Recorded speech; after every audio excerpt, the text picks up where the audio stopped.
So grateful to be here and very happy to discuss these incredibly important and hard to talk about topics.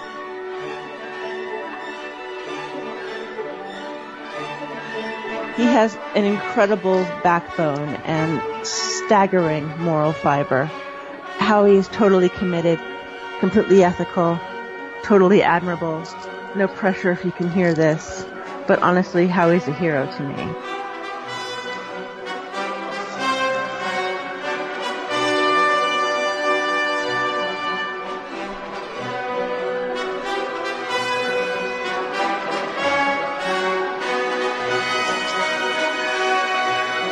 John, you joined us before, and it was a pretty incredible kind of testimony you gave, and you just devoted your life to advocacy for child trafficking, and even 9/11 truth.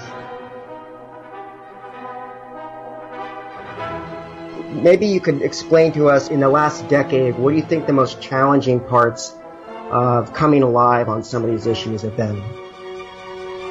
Probably the hardest thing, and it continues, is just realizing that pretty much everything that I was told and taught since I was in grade school is probably not true.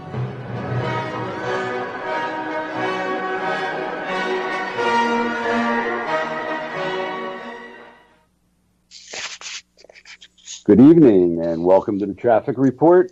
Obviously, by hearing Howard's voice first, it's a little bit different. John will not be with us this evening. Apparently, he had a long week on the farm.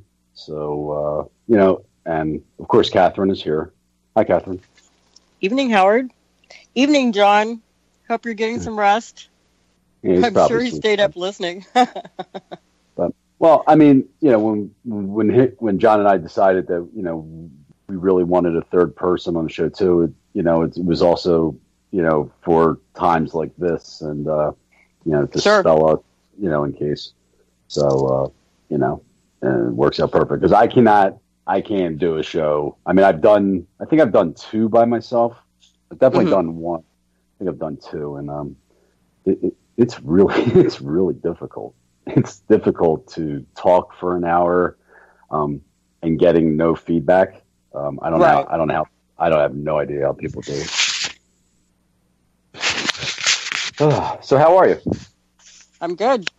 I'm Right. I'm excited about a good show tonight and sharing some good information and hopefully enlightening some people. Yeah. Well, we'll jump into the topic. If anybody wants to look it up, I was just, doing my normal bopping around the internet, and I never realized it before. I had never seen anything on it. I mean, I've known about things in England, but in the last couple of days, stories are coming out that the Church of England is facing 3,300 sexual abuse claims, and I've known about a couple. I think the guy's name was George Pell, not to be confused with the I forget his name from Australia from the Catholic Church. But anyway, 3,300 claims, and it just was like, how many more, these stories do we need from institutions, where we're talking about, dozens, hundreds, and then obviously as we get into certain churches, thousands, tens of thousands. So, we're going to do just a little recap of, what we know so far, and, just kind of just wind through and just, keeping everybody's mind, and not, obviously the people that listen to the show know, but if anybody else is, catches it, that, we've got, we've got a pandemic, beyond pandemic. Right. World, right. I don't know what the word is that is beyond pandemic. I know there is one word. I know there's a word, but I don't know what it is. Well, but yeah we're there. Yeah, and it just doesn't, and something as simple. I was telling Catherine, I didn't realize that today was Fat Tuesday.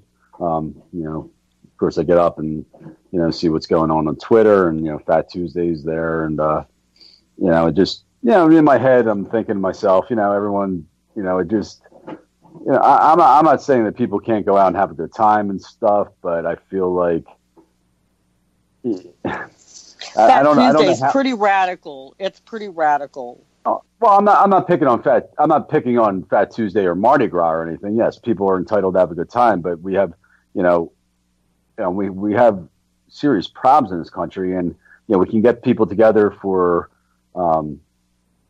Super Bowls and Mardi Gras, and we can get people together for television shows, even not physically together, but everyone on the same page with that, and entertainment and all this stuff. And it's like, when things like that happen. So I was like, all right, well, let's see what's going on in New Orleans. And I was just searching, and I tweeted out, I just started searching for, child rape articles, coming out of the New Orleans area. And, I was finding one right after the other, and all within the last year. And it was.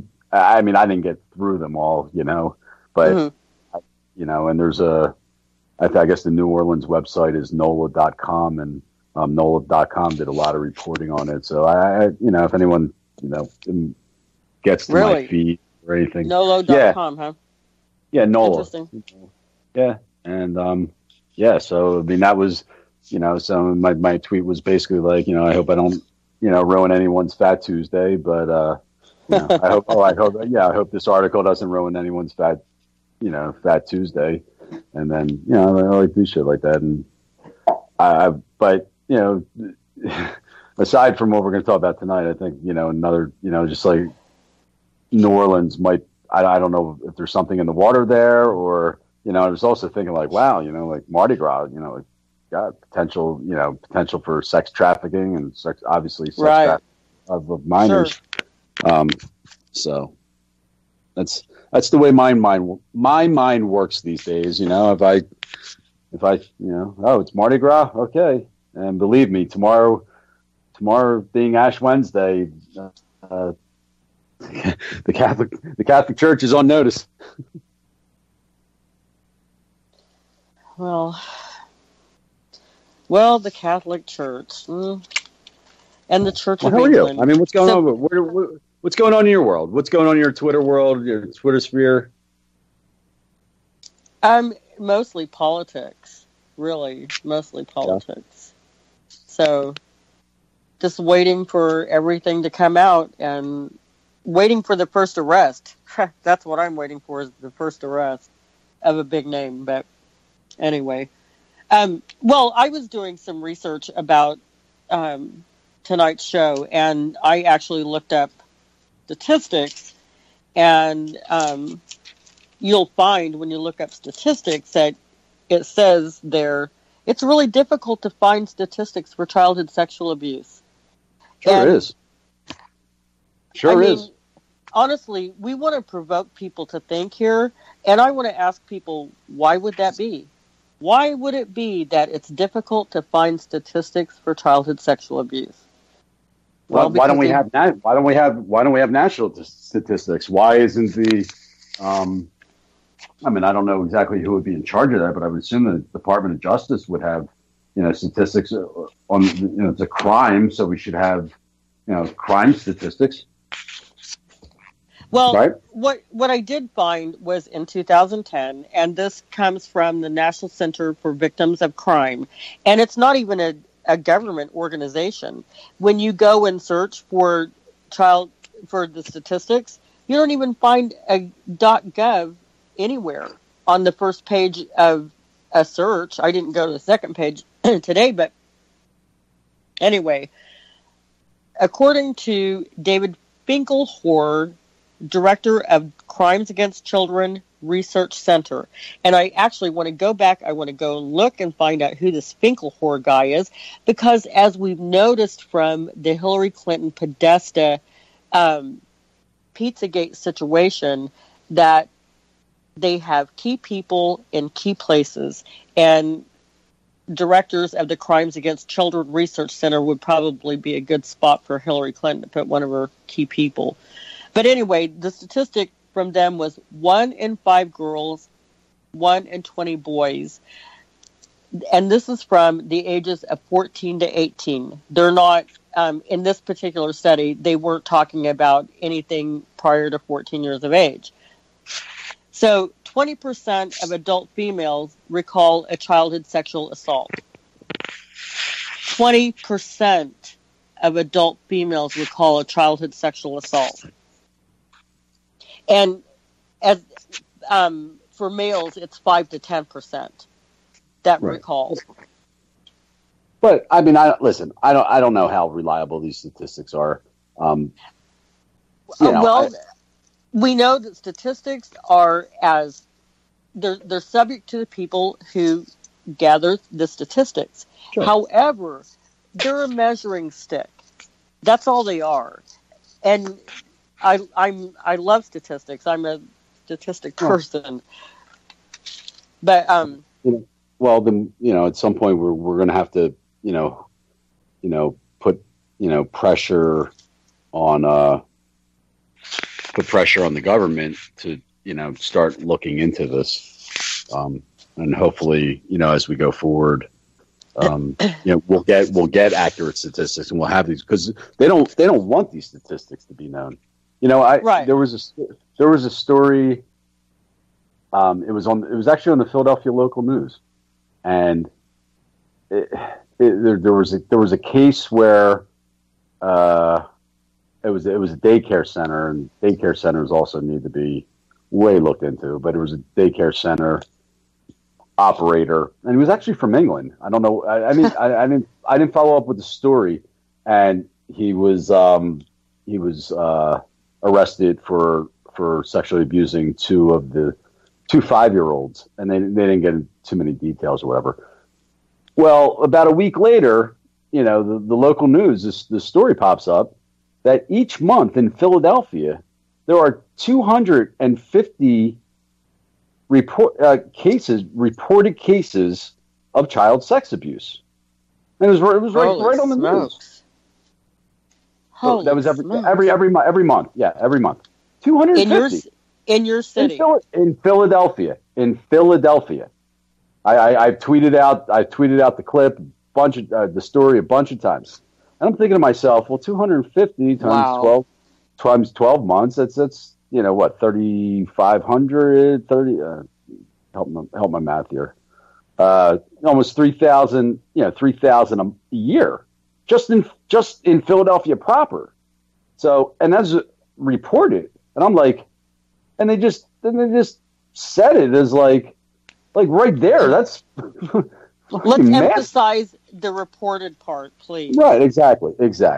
So, all the, we have this information, and when the Larry Nassar thing, brought it up, brought it to the forefront. But, once again, I didn't like the way that it was just like, oh, there's this monster out there, Larry Nassar, and now we got him, and, we can all sleep better at night. That would be the time to start, like I said, for media to start digging deeper, and and I've seen the value of the Larry Nassar situation is that you have 130 victim impact statements, and that's a lot. And you also have Larry Nassar's 6-page letter to the judge. That's going to tell you a lot. That tells you a lot in his mindset right there. And even though it becomes redundant, the Nassar name becomes redundant, it's still, really valuable as far as progression in finding out, what we need to do and so on and so forth. And, one of the things that I wanted to point out about the Nassar thing, some of the children that he treated, they had been hurt so badly. One had her neck broken 4 times. And and he did not show, like a lot of times they'll have an age group that they, tend towards. He went for them all. He didn't make any difference whatsoever with the kids that he treated. But the way 5-year-olds to teenagers. My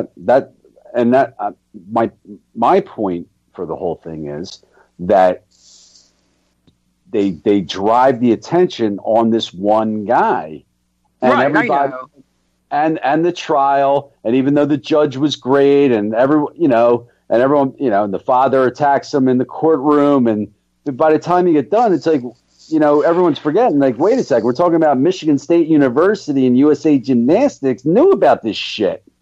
It was reported, and why aren't people up in arms about it? What do we have to do to get people up in arms?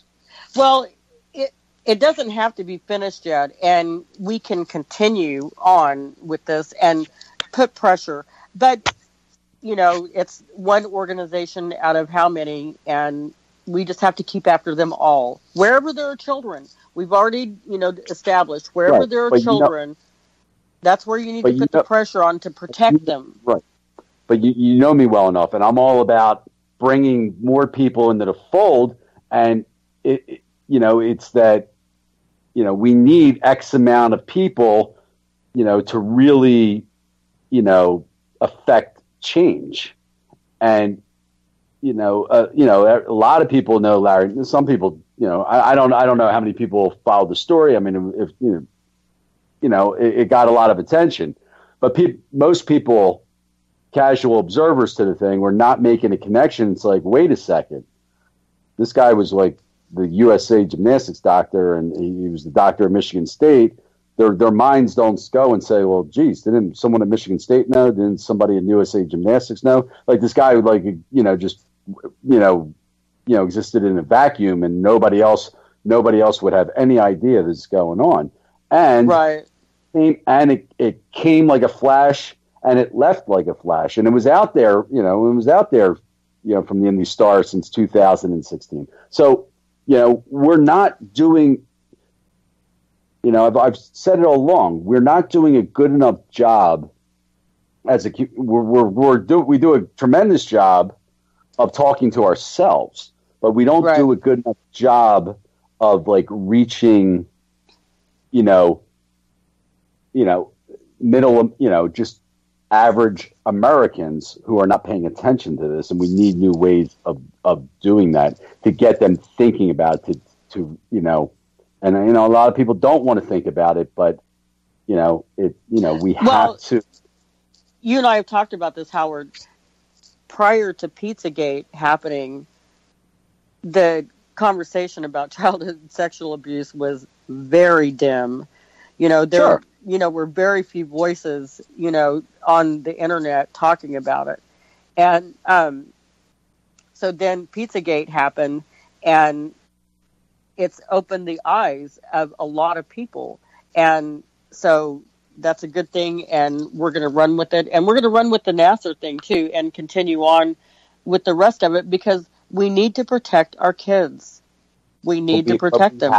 But we have to work harder when we have to employ new strategies to bring, there's good, listen, when I stood out on the street and held a sign that said Pizzagate is real, and people would be stopped at a light, and I would get an occasional, guy would be stopped, and they knew me from, holding, Hillary for prison signs. And, I could still remember certain people to be like, they'll roll down the window and be like, oh, if they're stopped at a light, and they'll be like, what's that all about? And I said, child sex abuse and child sex trafficking. And you see the look on their faces just drop. Like, they're like, well, of course, yeah. Right. And it was like, well, you go from pizza to child sex abuse, that's a pretty big stretch there. Sure. But the point being that there's people out there that will, perk up. They will pay attention. But how do we reach them? And not everyone pays attention to news. Not everyone, Well, it's not being reported on the news anyway, but I'm gonna throw this out there. That's how I met Howard in the first place, is because I saw a meme of Howard standing there with the sign in front of Comet Pizza saying Pizzagate is real. And when I saw that, I was like, I'm in love with this guy. And I thought I so badly want to meet him. But I thought it'll never happen. And then lo and behold, I did. And here we are. Yeah. 15 year and a half later. But I mean, you're saying that it's not in. I mean, no, this stuff. No, things are in the news. You know, they might not be on the world news tonight. They might not be on CNN or anything like that. But they're in there are at least online print newspapers that are doing stuff, and like I always feel like actually out of England, you get a lot more. Well, one of the Howard, let me throw this out there. In people's effort to make a change, and everyone has their own gifts and talents.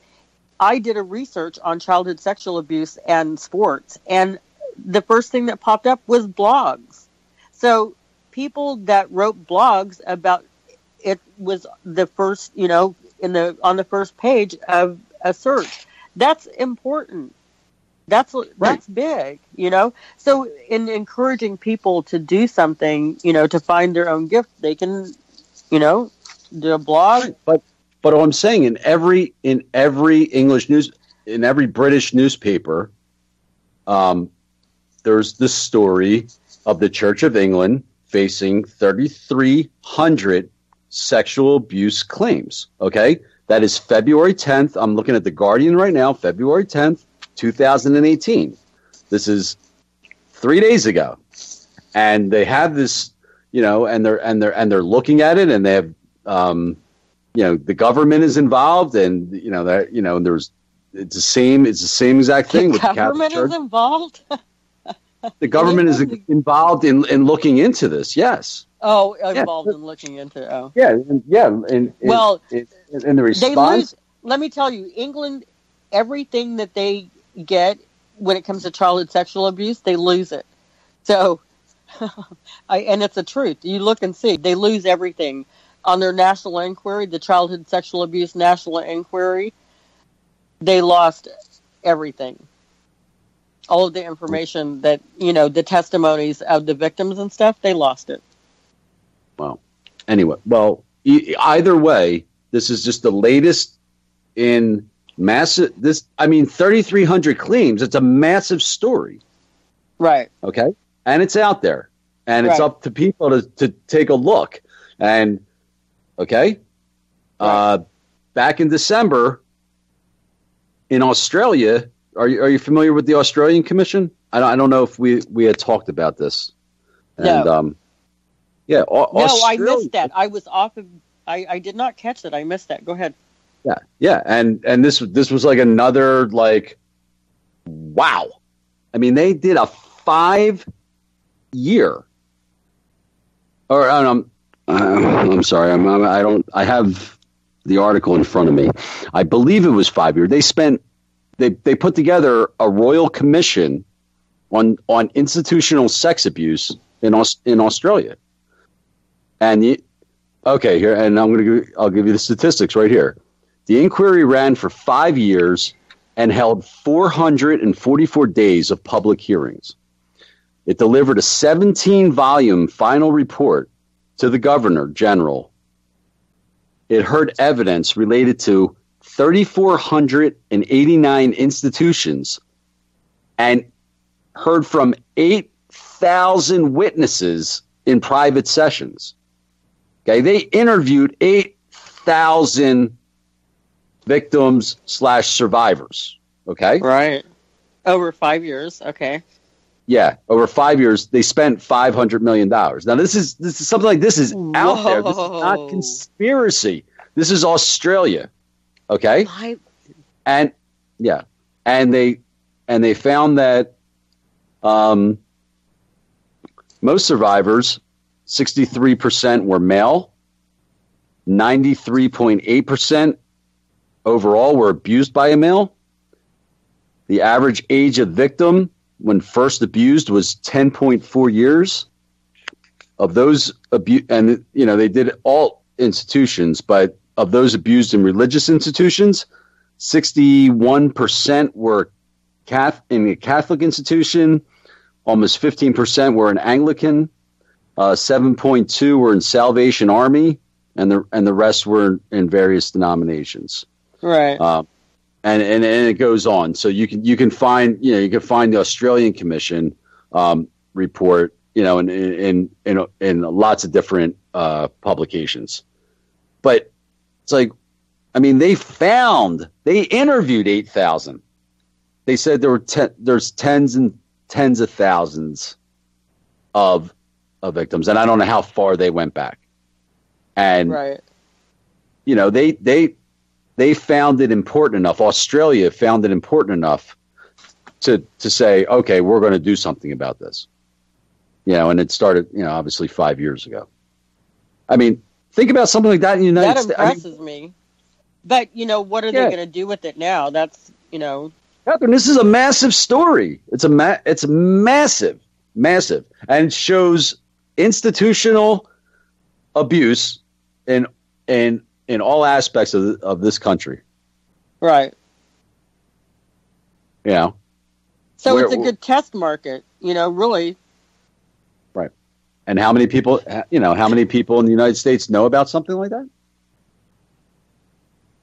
But we have we don't need a commission. We have, and tomorrow being Ash Wednesday, and I've said it all along, and religion is it's a tough thing because obviously there's going to be a lot of Catholics out there, and it's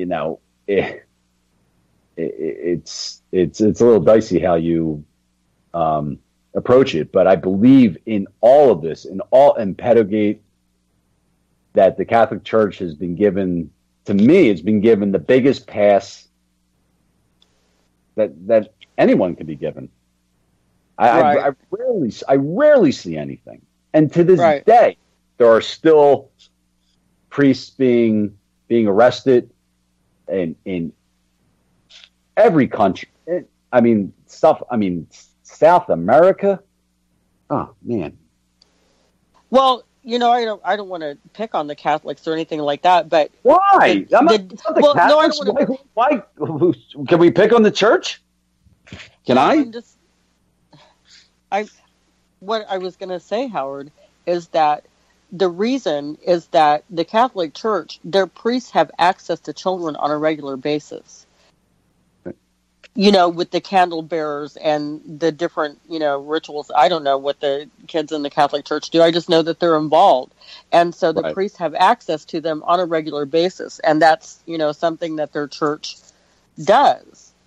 And that's not typical in, it's not to say that other churches don't use children for different things. I'm not saying that. I'm just saying that, on a regular basis, they have access to children. But as a standpoint of, we have beyond pandemic problem in this country, why do we not consistently look to the Catholic Church and say, bang, here it is.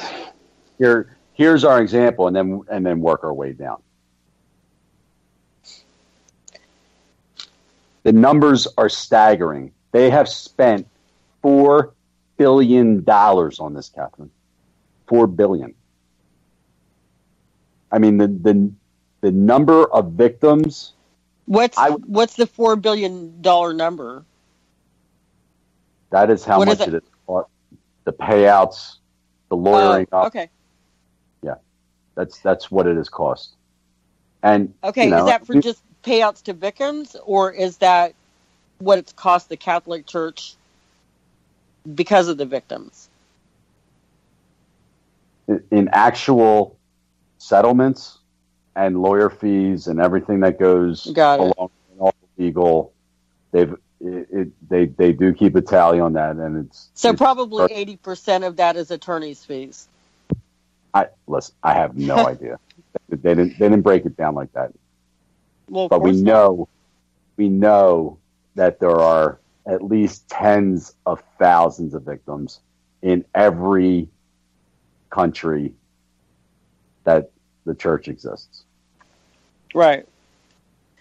Well, we have the people that are harming children. They want to hide it. We have the people that, they don't want to deal with it and they're hiding from it. And then you have us that are trying to educate people, and we'll continue. And we do reach people, and we do change people, and we, educate them. And so we'll just keep going on. Yeah. Well, I mean, I can remember I can remember last Easter, like going down to the church that I went to on Christmas Eve, and I was standing outside, and I remember, and I was watching, I was holding a sign outside, and I saw like the altar boys or whatever, with the priests, and I'm thinking to myself, after everything that's been put out there, how could you take a chance and allow your son or daughter, because I think they allow girls now too, to be an altar boy? I have no Maybe idea. They should. The Pope is going to go so far as to change the Lord's Prayer. Why doesn't he just do away with the altar boy thing? They have such a problem with children getting hurt in their, church, and they have bad history. Do away with the altar boys. Because they don't. I mean, to me, it was set up that way. It's institutional abuse. They all knew about it. It's a bit of a chicken or an egg thing. Did the priests become abusers after they came into church, or did they become priests because they knew they could be abusers? I don't know the answer to that. I think it might be a little. Personally, I might think it might be a little of each, but we know what's happened, and I just think they deserve a hell of a lot more attention than they've gotten. Right. Well, but, maybe that's someone's gift and calling. And there are actually Twitter accounts that they do go at the Catholic Church about the childhood sexual abuse. But sure. I want to throw this out there. Just it's kind of an aside to some of my research today. If it's all right, do you care? No. Do I care about? If I just found this today when I was doing some reading, and so I wanted to share this tonight. So if you don't care it's about Nyack College. Have you ever heard about anything that happened at Nyack College? No. Well, Nyack College, they had a huge scandal, and there were a lot of children that were hurt there, and Nyack College actually threatened them, according to a civil lawsuit filed by the different students and such. And I don't know how big the lawsuit is. It didn't say. And it didn't say what the threat was. It just says that Nyack College threatened the students. And that's in the civil lawsuit that the students have against the college. But the head coach of Nyack College brought a porn star in, Allie Hayes, to help guide the youth into life choices. He was sexually abusing the children, and then he brought this porn star in to help guide the youth into life choices. And the end, and she evidently was exposed. We're talking about college age students? Yes. Okay. It's the head coach of Nyack College. He molested a lot of kids, and I didn't see a number, but this blogger was just writing about different colleges and such. But anyway, he brought a porn star, Allie Hayes, in to help guide the youth in life choices. This is a Christian college, right? Nyack College? I don't know. Yeah, I'm just reading. Nyack College, Christian Education Seminary Graduate Schools. What? Oh my gosh! I didn't realize that when I. Holy smokes! Oh my gosh, those parents must have been furious. I mean, I'd be furious anyway. But the end, evidently, the students were exposed to her more than one time. He brought the porn star in more than one time, and it's not funny. But anyway, the end of the seminar is Hayes offering to get the girls into the porn industry. So there you are, Nyack College. But now they're getting sued, so they're going to regret that. But the college threatened the students. All right, I'm saying. All right, I'm. Well, yeah, they would turn stuff around. In a similar type of thing. It was just another story, and I think I found it today. I guess when I was searching in New Orleans, it was maybe it wasn't New Orleans. I had two things on my mind today, and I started thinking of overnight. I had overnight camps, because as we get into summer, it's right. these camp counselors Kids and camps, stuff. right? Yeah. Ugh. But there was an Orthodox Jewish camp where I don't know if he was a rabbi or what his exact title was. He was accused of abusing several children at the very least, and he was also a teacher, at the school associated with the camp, and he got fired, and he turned around and sued, was suing for like $500 million. I tweeted that story out, but it's listen. I mean, he's suing for $500 million. Yeah, he's suing for defamation of character and all this stuff. As the allegations are still there, but I didn't really want to make this necessarily like a religious show, but these are like I said, like the Church of England. That's this week, okay, 3,300. Right. The Australian Commission is 2 months ago finding. And they looked in all types of institutional abuse, but obviously religious organizations. And and just as a side note, if you just there's plenty of pastors, and there's plenty of all kinds of all different denominations and churches and stuff.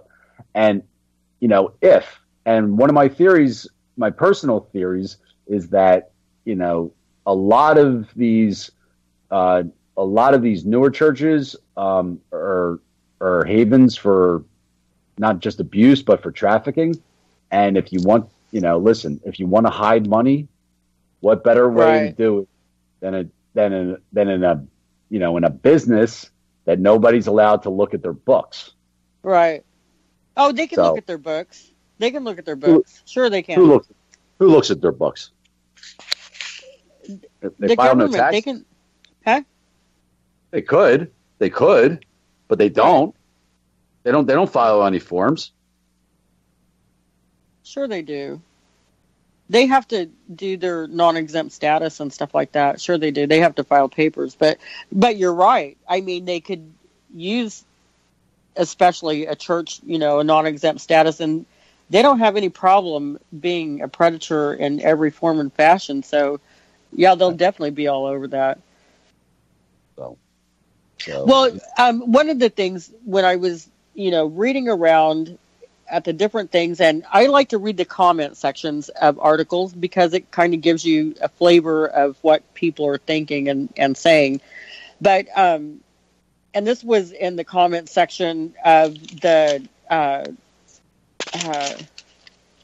Nyack College article, but they said, aren't we opening the door to flood the gates with false accusations?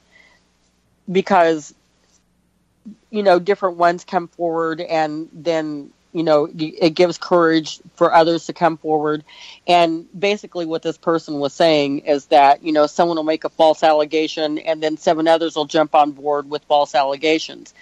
So I would like to squash that at least in this program, because statistically, less than 1% of reports are false. So I just wanted to throw that out there because that was in the comment section of the. Well, that's generally their only defense. That, that but that goes with any crime that they're making it up. But when we now, we've got situations where there's irrefutable proof, and it's just a matter. It still comes down to people starting to connect dots. Okay, if we see this institution and this institution and this institution. The somewhat irony of Larry Nassar case. He obviously worked at Michigan State. Well, Michigan State is obviously in the same athletic conference now as Penn State. So now we have two major state schools, Michigan State and Penn State, with high profile. Jerry Sandusky was not as big as Joe Paterno, but the defensive coordinator of Penn State for decades. Right. That's a big name person at Penn State that is raping children, and of course they only they somehow got off that he had 10 victims or 13 victims, and that's it, and case closed, and he goes away, and everyone moves on, and it's a similar thing to Larry Nassar. It's like, okay, we got Sandusky. The president of Penn State, did go to jail, and the athletic director for like 3 months for some type. I don't even know what it was. I don't know if it was obstruction or whatever. But the bottom line is, Jerry Sandusky at Penn State could not be raping children, and hundreds of people in State College, Pennsylvania, know about it. It's not possible. Everybody at a high level, and yes, Joe Paterno, he knew. They all knew, right? And then, so if they knew and they didn't do anything, just like they knew about Larry Nassar and didn't do anything, the question comes down to why?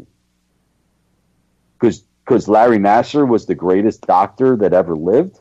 Because Jerry Sandusky was the greatest defense, they couldn't replace a defensive coordinator? Right. No. See, that, and, a lot of people will just say, well, they're not sure, whatever the case may be. Not taking that next level, say, wait a second, other people are in on it. Okay, who's in on it? Who else is doing it? And stop with these fall guys. A Larry Nassar and a Jerry Sandusky. You don't think they had? What do you think? These guys had no friends? They didn't know people? Come on, man!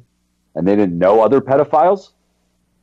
It's not. They can and they do operate alone. Now, whether Sandusky and Nassar, I think that they operated by themselves, and I don't think that they, shared what they were doing with other people. However, other people knew because there was talk and because people saw things that weren't right.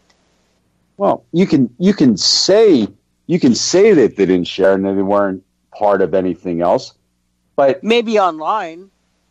Well, what I'm saying is, it seems like it's worth investigating. Jerry Sandusky's son also is now in prison. Right. And then it's still not like, wait a second, are there is there something else going on there? No, but there's no investigation into that. And I liken it to, if you're part of, if you're part of one of these rings, that okay, here's the deal. It's akin to the mafia in the respect that this is the life you chose, and if you get caught, you know what's going to happen, but you don't like rat on your friends, and you're not going to bring down the entire thing. Okay, you're going to go away, and that's how it's going to work. So I mean that's just a theory of mine, but when I saw when Jerry Sandusky thing first broke, it's years before. It's 2011, and I remember seeing it. And I'm like, I was blown away. I mean, shit. I went to Penn State. I spent way too much time up there, and I'm thinking. But the whole time, I'm like, man, Jerry Sandusky was doing this. A lot of people had to know, and that I'd bet my life on. So, who and why were they covering it up and allowing him to do this? Just because he was why wouldn't they just, even if they quietly, told him get out, which I guess is what happened in 1999. But a guy like Larry Nassar, how good of a doctor, they couldn't. He was an irreplaceable doctor. I don't understand that. So it says to me that there are more people involved in different ways. That's what it says to me, and that's why they allowed him to do it, because they didn't want him necessarily. I don't know. Who knows? Who knows what Larry Nassar said behind closed doors? Anyway. Well, I just don't really look to Nassar or Sandusky to be part of a ring. They could be, but especially Sandusky. But I don't know. Sandusky's son getting locked up could be, part of a ring, but then it could just be, part of. But it wasn't investigated. Right. Why wouldn't you look into the possibility? I mean, Jerry Sandusky had a charity. You're telling Jerry Sandusky was around there for 40 years, 30 something years, and you're telling me that there were 10 victims? How far did you go back? Yeah, how deep was that? 10 victims is total garbage. I'm sure of that. Okay, all right. Well, why would that be? Okay, so there's tons of questions, but anyway, we have a Jerry Sandusky, we have a Larry Nassar. Now we have an Australian commission. We have obviously the Catholic Church, and we could do a year's worth of shows on everything that's going down in the Catholic Church. We have an Australian commission. Okay, so all right, now we're connecting. Now we're connecting a few more dots. Okay. Right. Aside from all of the, individual cases, we have the United Nations, okay, UN peacekeepers, don't we? Yes. So I'm gonna pull up I didn't have an article ready, but I'm gonna have. There's many articles written about how UN peacekeepers all over the, a lot in Africa are going in and raping the people that they're supposed to be keeping the peace on. Right. Including Haiti. And every time you turn around, Haiti just keeps popping up. There was just another person. What was it? Oh, crud. Because they're such a poor country, and predators have no problem preying on the poorest of the poor. They don't care. They don't sit back and say, oh, they're just, they're poor people. I'll leave them alone. No, they're like, oh, fresh meat. That's why Haiti keeps coming up. No, I like to think that there's something else there, but there's the largest charity. The largest charity in England was just. I have to get the article. I apologize. Talk about something. We're at 12:50 already. England charity, Haiti sex abuse. Give me 1 second here. I apologize.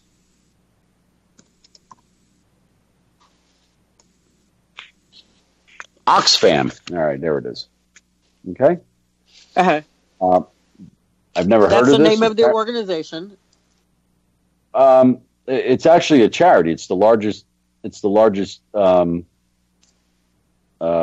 charity in England. Okay, Oxfam. Yeah, and the UK threatens to pull Oxfam's funding over a Haiti sexual abuse scandal. Okay, so this charity was sending, whatever they were doing during the 2010 earthquake. My goodness. They too were in Haiti. Right. Sexually. Now, this is not conspiracy. This is not, speculation. Speculation, like Lars Silsby and the 30 children that she was trying to traffic out of there. This is right there. I mean, these stories are one right after another, and this is not some small rinky thing. This is apparently I never heard of them before, but apparently they're like the Red Cross or something of England, Oxfam. Uh-huh. And once again, going into Haiti, 2010. I mean, United Nations. I mean, the UN peacekeepers. What the fuck is going on in Haiti? And how many? Okay, well, all right. Well, that doesn't mean anything, and that doesn't mean anything, and that doesn't mean anything, and that doesn't mean anything. Well, I mean, how much smoke does there have to be before it's like, wait a second, what is going on there? And don't tell me that a lot of people don't know about this. I mean, obviously people in Haiti know about it. I mean, if I was going to go do a story, and obviously Monica Peterson was probably going down there to check things out, and she ended up dead. Right. She wasn't the only one out of Haiti that ended up dead either. I can't remember what the other guys. There was another guy also, but he was out of England actually, investigating, and he ended up dead also. I'm not familiar with that, but it wouldn't doubt it, and I wouldn't doubt it obviously for a second. Well, obviously, other people were thinking the same way that you are right now, Howard. They went to Haiti to find out what was going on. They were thinking the same way you are. So obvious. I mean, sure. And I'm not saying. I mean, listen. I never thought about Haiti in my life. The 2010 earthquake, obviously. But before that, I never did. And obviously, since Pizzagate broke. But here's an entire country. This isn't even an institution. There's an entire country of reports from all different organizations, individuals, and high levels of politics. And it's like, I mean, there's just another example, but more light needs to be shown. But once again, here's another story like this. When you look in British newspapers, and they do a much better job, of reporting on this. And, in the United States, I mean, comparatively, we're dead silent. We're dead silent on this. Every article that I find is in a small, in the local newspaper, and I don't know what, and how many people are searching for this. Right. But we're not, anyway, we're getting a little late on time, but hopefully, we started connecting these dots.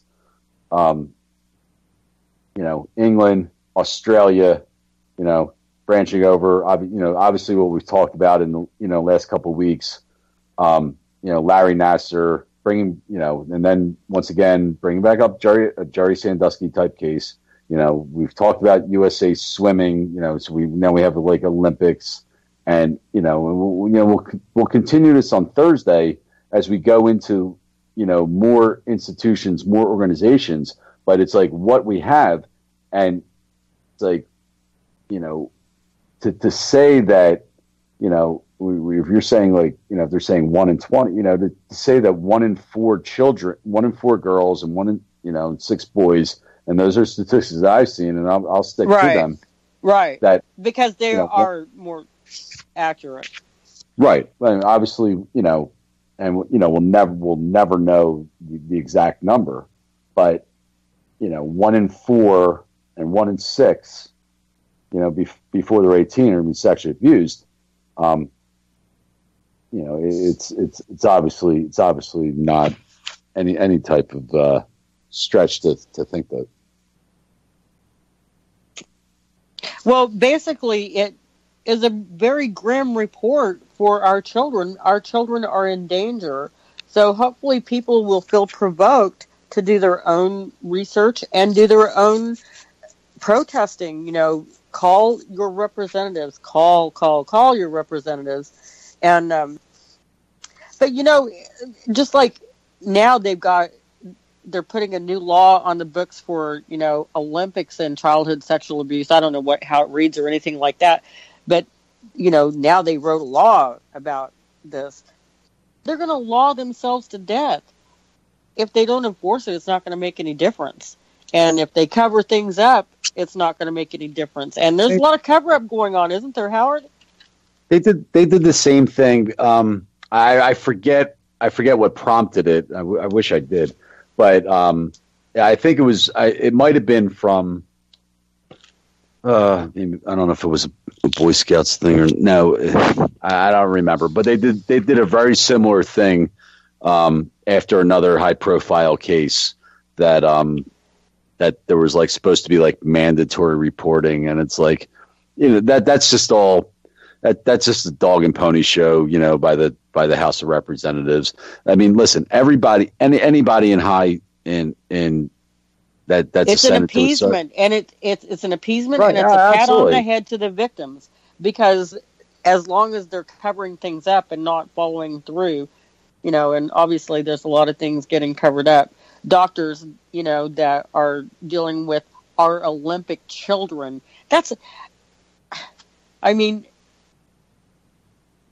Any of our children, should not be molested or anything like that. But, there you go, putting your greatest athletes in danger with some freak doctor. And not doing anything about it. Right. Not doing anything about it, allowing it to happen. All right. Well, hopefully John will be with us. I'm sure he will on Thursday. We'll continue on, connecting more dots. Also, Howard, let's encourage victims. Let's encourage them to speak out. And if you have not told, if there's someone that needs to be told on, find a confidant, find a teacher, find a counselor, find, someone that you can trust to tell. Do not cover things up anymore. Don't do that. And I don't even care who it is. All right. Good night, everybody. Thank you for listening. Hopefully you are enlightened. All right. We'll be back Thursday. All right.